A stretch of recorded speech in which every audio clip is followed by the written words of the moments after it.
যে আল্লাহ হযরত রাসূল আকরাম সাল্লাল্লাহু আলাইহি ওয়াসাল্লামকে প্রেরণ করেছেন।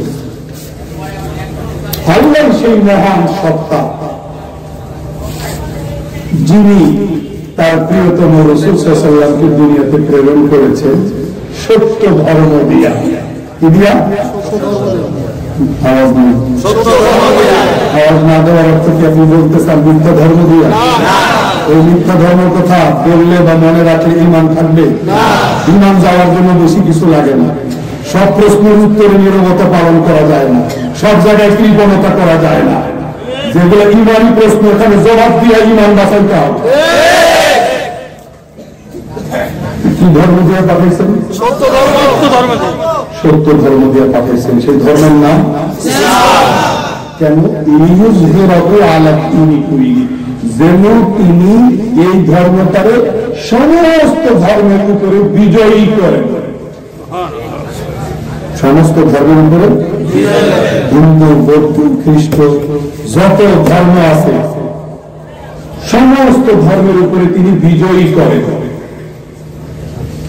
আল্লাহ নবী মুহাম্মদ রাসূলুল্লাহ সাল্লাল্লাহু আলাইহি সাল্লামকে রাসূল করে পাঠাইছেন কেন?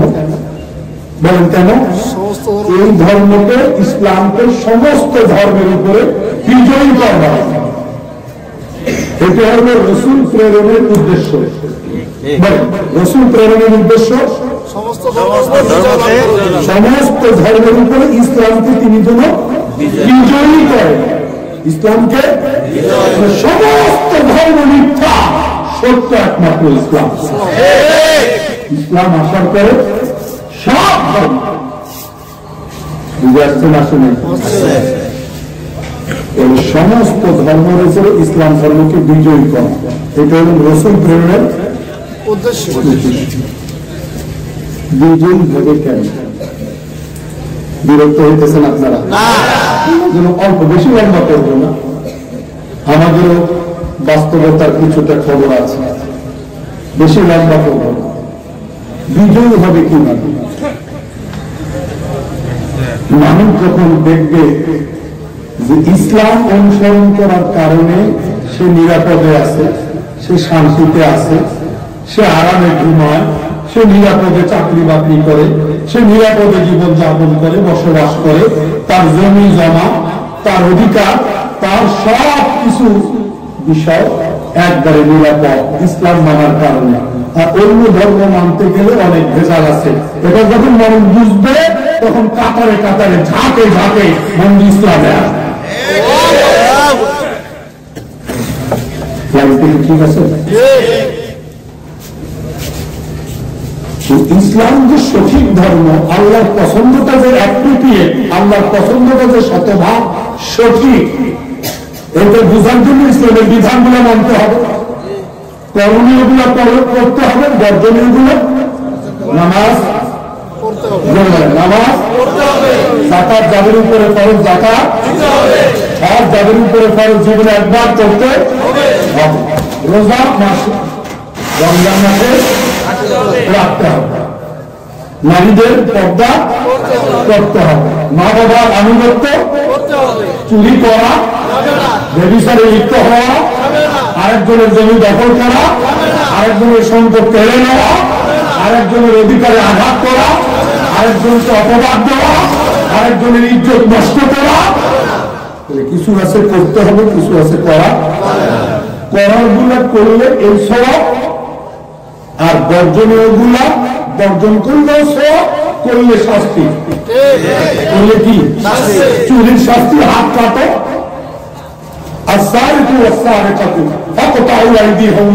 চোর চুরির হাত কাটো। তাবিজ বানিয়ে খাইতে গেছি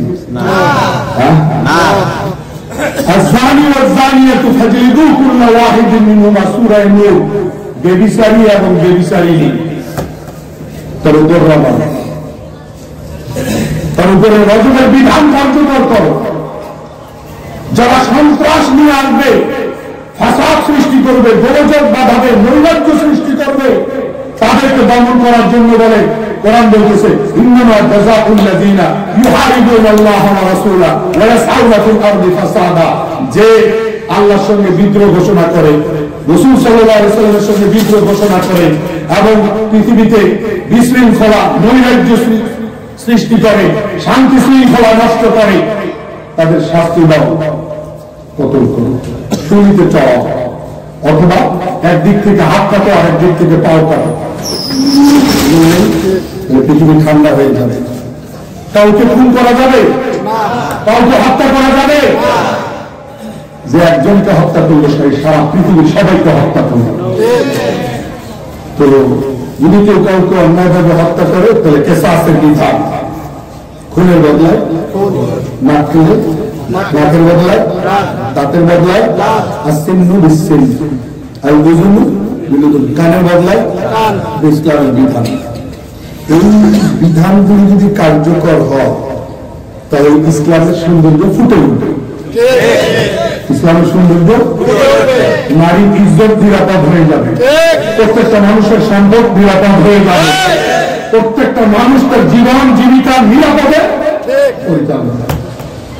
কথা বুঝছেন? এই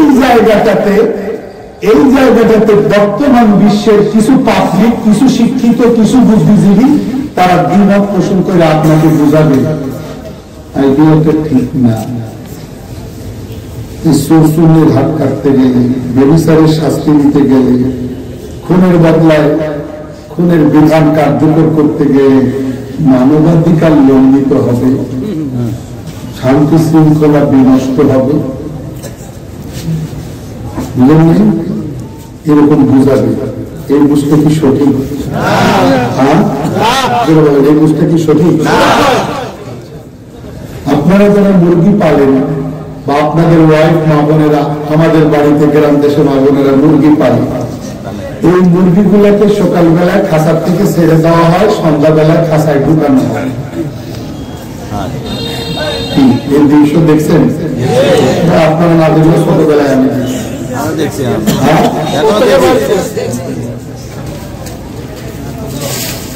সন্ধ্যাবেলায় সব মুরগি বাচ্চা, মুরগির বাচ্চা কোনো বাড়িতে 15-20টা, কোনো বাড়িতে 30-40টা, কোনো বাড়িতে খোপড়া বলে উত্তরবঙ্গে, উত্তরবঙ্গে বলে খোপড়া, আর আঞ্চলিক মাতৃভাষা বলে খাঁচা। যার মুরগি বেশি, বাচ্চা বেশি, তার সে 2-3টা পর্যন্ত, আর যার কম সে একটা। তো সকালবেলায় ছেড়ে যায় দুইটা, রাতের বেলা আবার বন্ধ করে। যদি সন্ধ্যা হয়ে গেছে, মাগরিবের আযান নামাজ হয়ে গেছে, মহিলারা বা মালিক যদি দেখে একটা মুরগি গাছের উপরে উঠে বসে আছে, তো এই মুরগিটারে গাছের উপরে রাইখা দরজা বন্ধ করে না নামাইয়া ঢুকাইয়া দরজা বন্ধ করে? সবাই জবাব দেন। নামায় ডাকে, ডাইকা নামায়, ডাইকা নামার পরে যদি না নামে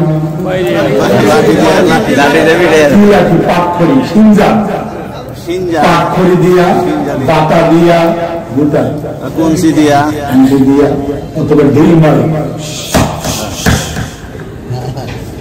এটাও কাজ না হলে লাঠি,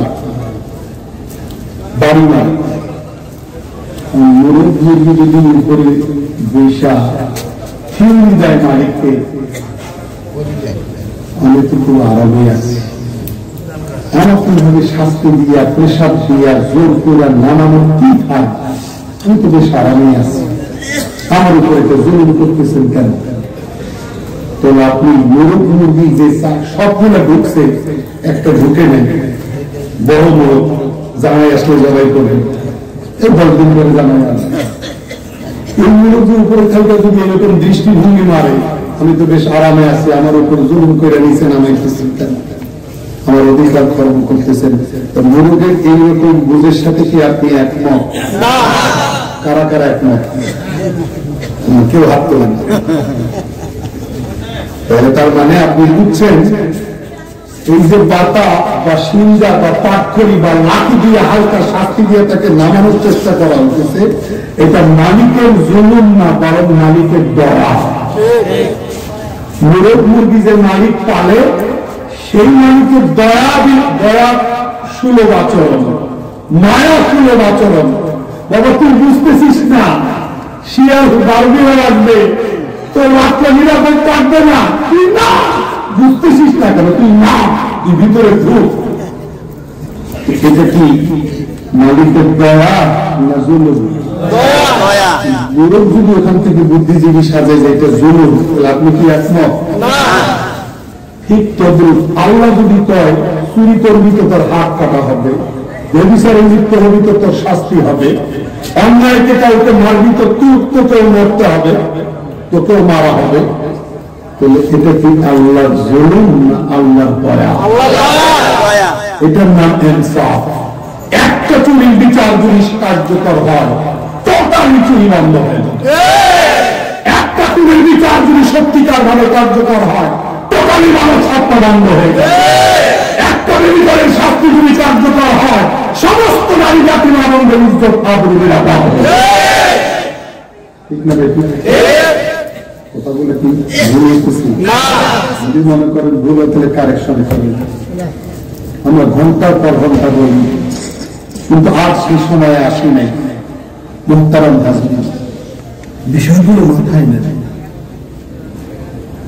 মুরব যদি উপরে থেকে কয় আমি ভালোই আছি, আমার কেন শাস্তি দিয়ে নামানো হইতেছে, আমার অধিকার স্বাধীনতা হরণতা হইতেছে, এই মুরব মার্কা থিওরিতে আপনি একমত না।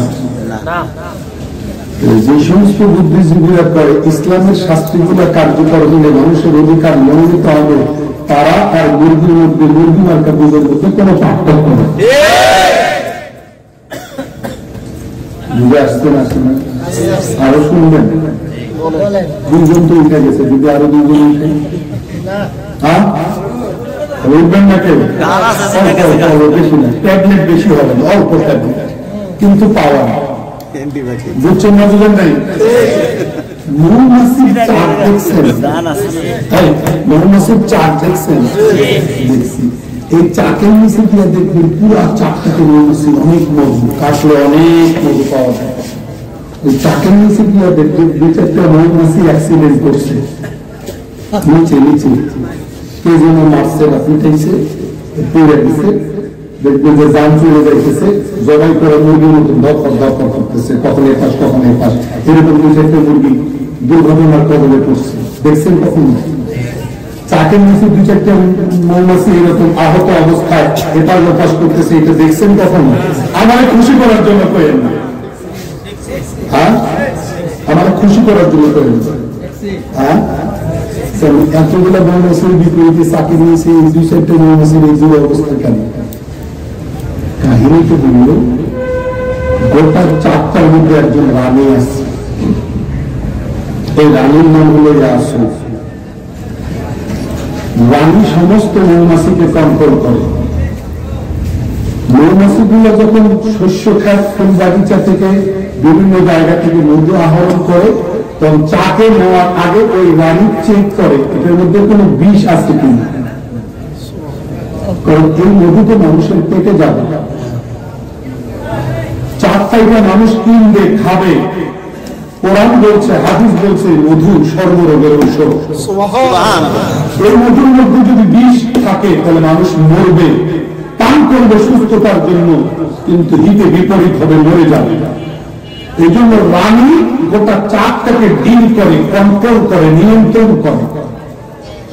এজন্য ওই মৌরানী সমস্ত মৌমাছিগুলা মধু আনার পরে সেইটাকে তার বিশেষ আল্লাহ প্রদত্ত চোখ দিয়া, দৃষ্টি দিয়া, রাডার দিয়া সে নিরীক্ষণ করে এটা পিওর মধু না বিষ মিশানো মধু।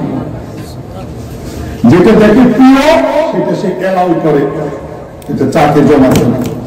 যদি শতে দুই একটা দেখে এটার মধ্যে বিষ মেশানো আছে, তাহলে সেটাকে আর চাকে সে অ্যাকসেপ্ট করে না, গ্রহণ করে না। সে ডানা দিয়ে ডানি মারে, ওইটাই চাকের নিচে পড়ে এরকম তর্পণ।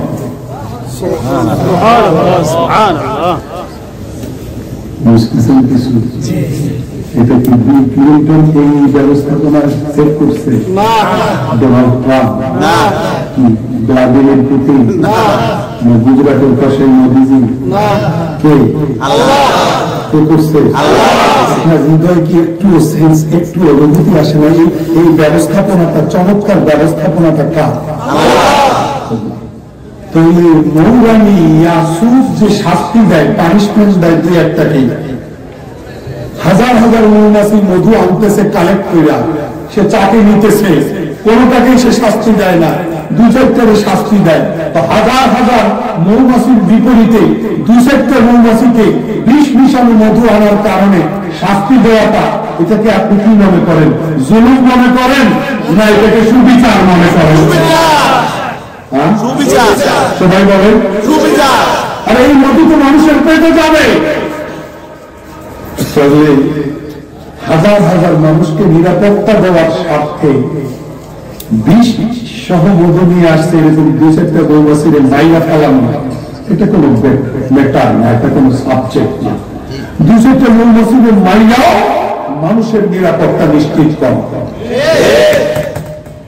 এখন যদি মৌমাছির চাকের নিচে এইরকম অসুস্থ আহত দুই চারটা মৌমাছি দেখতে কারো যদি দয়া আইসা উঠে উতলাইয়া পড়ে, সে যদি চাকের নিচে দাঁড়াইয়া ওই রকম ইউনিফর্ম পরিরা সে যদি বিজ্ঞানী সাইজা বুদ্ধিজীবী সাইজা চাকের নিচে দিয়া মাথা চুলকায় আর কয় যে এই কয়েকটা মৌমাছির অধিকার হরণ করা হয়েছে, আমি এটা মানি না,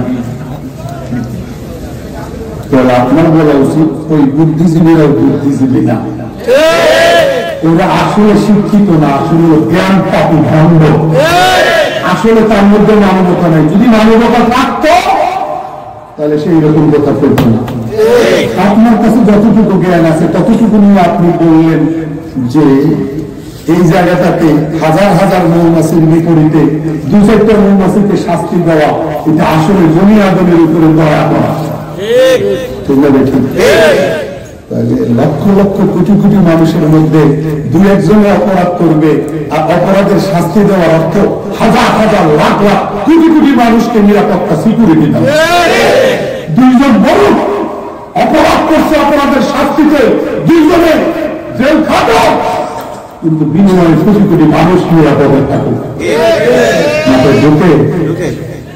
ইসলাম আল্লাহ পছন্দ করছেন আপনার আমার জন্য ধর্ম হিসেবে, সেই ইসলামের আইন কানুন বিধি বিধান গুলা শাস্তির নির্দেশনা গুলা এটা আল্লাহর দয়া, আল্লাহর জুলুম না।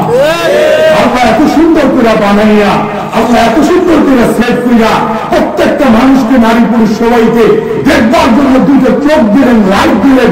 আরে টর্চ ব্যবহার করেন আপনি কেনার পয়সা দিয়া কিনা, আপনি মোবাইল ব্যবহার করেন বিল দিয়া, আপনি আরেকজনের সঙ্গে কথা বলেন বিল দিয়া, আপনি লাইট ব্যবহার করেন বিল দেন, আপনি পানির বিল দেন, আপনি গ্যাসের বিল দেন, আপনি গাড়িতে উঠেন গাড়ির ভাড়া দেন, আপনি প্লেনে উঠেন প্লেনের ভাড়া দেন, আপনি ট্রেনে উঠেন ট্রেনের ভাড়া দেন। আর আল্লাহ তো আপনি চোখ ব্যবহার করতেছেন, এক পয়সাও ভাড়া দিলেন না। আল্লাহ তো আপনি পান ব্যবহার করতেছেন, এক টাকাও বিল দিলেন না।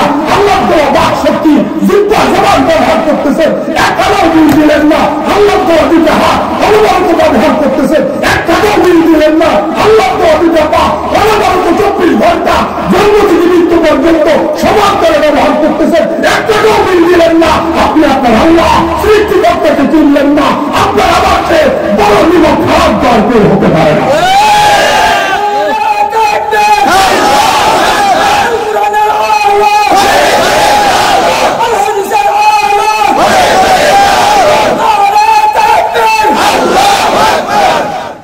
কথাগুলো বুঝে আসছে? যখন আল্লাহ হুকুম কার্যকর হবে তখন পৃথিবীটা শান্তির নগরীতে পরিণত হবে, নিরাপদ বাসস্থানে পরিণত হবে। সৌদি আরবে কি পুরা ইসলাম আছে? আছে। রাজতন্ত্রকে ইসলাম সমর্থন করে, রাজতন্ত্র গণতন্ত্র কোনোটাকে ইসলাম সমর্থন করে। কিন্তু একটা আইন আছে, আপনারা শুনছেন, মাথা কাটার আইন আছে না? আছে না? এই একটা ভুলে রাখছে তারা। এই একটা ভুলে থাকলে কি পুরা ইসলাম মানা হল?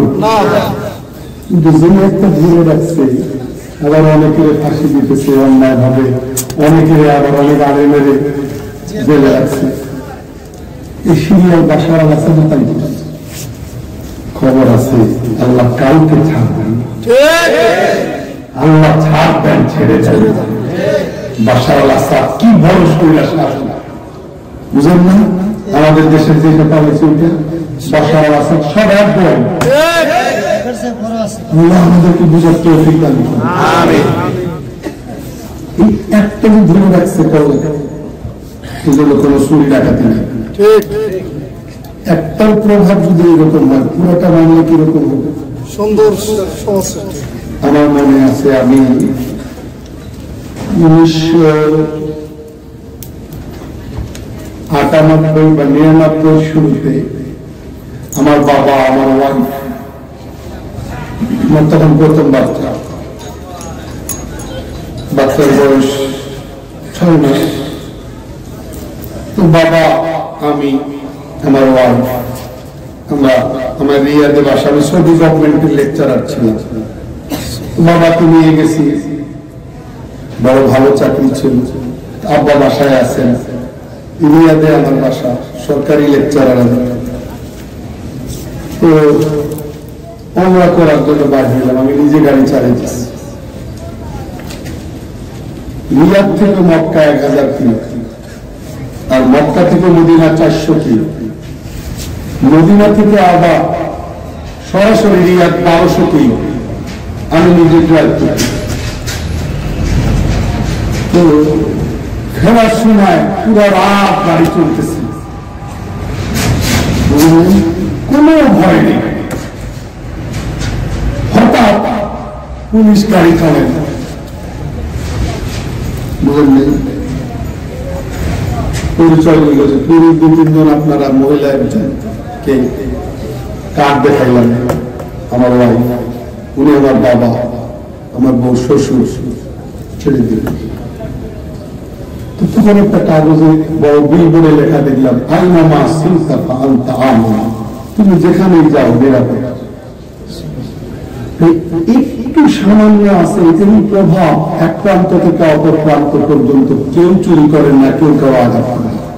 যদি একটা ঘটনা ঘটে যায় সাথে সাথে শাস্তি।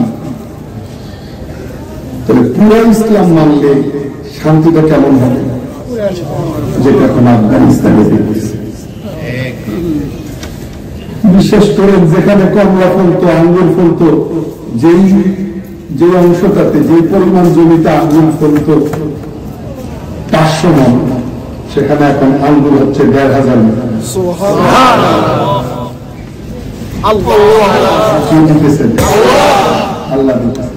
আল্লাহ বলছেন যদি ইমানটা ইমানের মতো হয় আর তাকওয়াটা যদি পরিপূর্ণ মাত্রায় থাকে, তাহলে অবশ্যই আমি আল্লাহ আসমান জমিনের সব দিক থেকে বরকতের দরজাগুলো খুলে দিতে। আপনি ট্রাই করে দেখেন না, যখন আল্লাহর বিধান কার্যকর হবে সবাই মানবে, যখন সবাই ইসলামকে পরিপূর্ণরূপে মানবে, ব্যবস্থাপনাটা ওইভাবে মানার হবে, তখন চুরি চামারি, টেন্ডারবাজি, ভাওতাবাজি, গোলাবাজি, অধিকার হরণ, টুটি চেপে ধরা সব বন্ধ হয়ে যাবে। মানুষ একজন আরেকজনের কাছে নিরাপদ হয়ে যাবে। যেই রাস্তায় চলবেন রাস্তাটা নিরাপদ, যেই রাতে যাবেন যেখানে যাবেন পুরো যাওয়া আসা নিরাপদ। এটা কি আমরা চাই না? হ্যাঁ, এই শিক্ষাটা দিয়েই তো আল্লাহ কোরআন নাযিল করছেন। সেখানে কিছু মানুষের কোরআন শুনলে গা জ্বলে, ইসলামের কথা বললে গা জ্বলে। এরা কি মানুষ? আমি তো মনে করি মানুষ কি অমানুষ।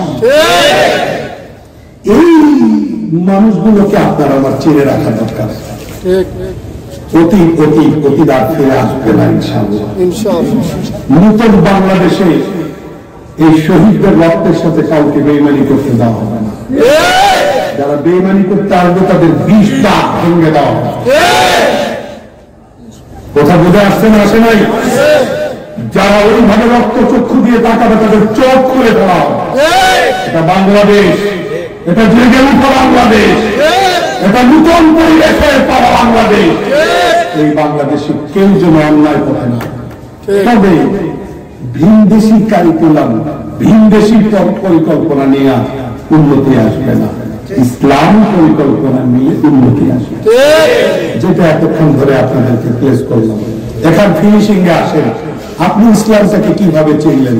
শুধু নামাজ পড়লাম, ইসলামটা কি শুধু নামাজের বার্তা নিয়ে আসছে? অবশ্যই নামাজ প্রধানতম ইবাদত। কেউ মুসলমান হওয়ার পরে সবচেয়ে আগে তার উপরে নামাজ। ইসলাম কি শুধু নামাজের একটা বিধান নিয়ে আসছে, এখানে নামাজের কথা আছে, যাকাতের কথা আছে, এখানে রোজার কথা আছে, এখানে হজের কথা আছে, এখানে মানব সেবার কথা আছে, এখানে দুস্থদের সেবা করার কথা আছে, এখানে এতিমদের হকের কথা বলা আছে, এখানে শিশুদের হকের কথা বলা আছে, এখানে মা বাবা সাথে ভালো ব্যবহার করার কথা আছে, সন্তানদের প্রতি মা বাবার হকের কথা বলা আছে, রাজনীতির কথা বলা আছে, রাষ্ট্র ব্যবস্থার কথা বলা আছে, এখানে বিচার ব্যবস্থার কথা বলা আছে, এখানে ব্যবসা বাণিজ্যের কথা বলা আছে, সব সেক্টরের কথা বলা আছে। সুতরাং যে বলে যে শুধু নামাজ রোজার জন্য ধর্ম, বাকি রাষ্ট্র ব্যবস্থা অর্থনীতির আলোচনা কোরআনে ইসলামে নাই, সে জাতকানা, সে জাতকানা, সে গর্ধব, সে গাধা, সে মস্তিষ্ক বিকৃত, সে বাবর, নতুবা সে শয়তানের দোষর। ঠিক লাগে? ঠিক। এই শয়তানি এজেন্টদের খপ্পরে পড়া যাবে না। তাহলে আজকে থেকে ওয়াদা করুন, আপনাকে কেউ যেন এসে তুলতে না পারে তোমার 30,000 টাকার ঘড়িটা 5 টাকা দিয়ে কয়েক ডজন নিবি গুলিস্তান ফুটপাতে আয়, কোনা বাড়ি ওই জায়গায় আয় করে 1 ডজন কিনে দিতেছি 5 টাকা মূল্যে।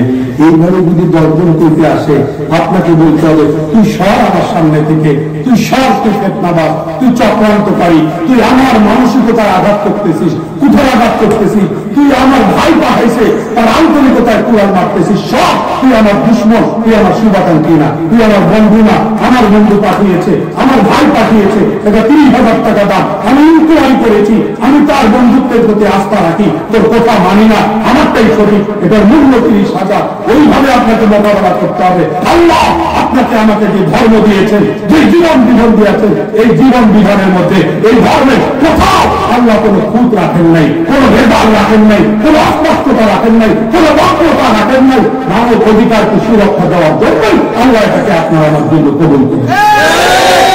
কারা কারা এখন থেকে যদি কেউ ভুল বুঝায়, যতটুকু জ্ঞান তৈরি হইল এতটুকু জ্ঞান সন্তানদেরকে দেবে, এতটুকু জ্ঞান বাসে, ট্রেনে, লঞ্চে কেউ যদি উল্টা সিধা বুঝায় তাকে ধরবো, শুরু করে দিয়ে ভদ্রতার সাথে বুঝান, ভদ্রতার সাথে বুঝালে যদি কেউ ফিরে আসে তাহলে আপনারও উনি লাইনে এসে যত সব কাজ করবে আপনাকেও আল্লাহ সমান সব দিবেন। আবার ওনারটা কাইটে নিয়ে আপনাকে দিবেন না, ওনারটা পুরা থাকবে আপনাকে আল্লাহ পুরো দিবেন। করবো কি করবো না। এখন থেকে আমরা সামনে বহুত দেখলাম 71 সালের পর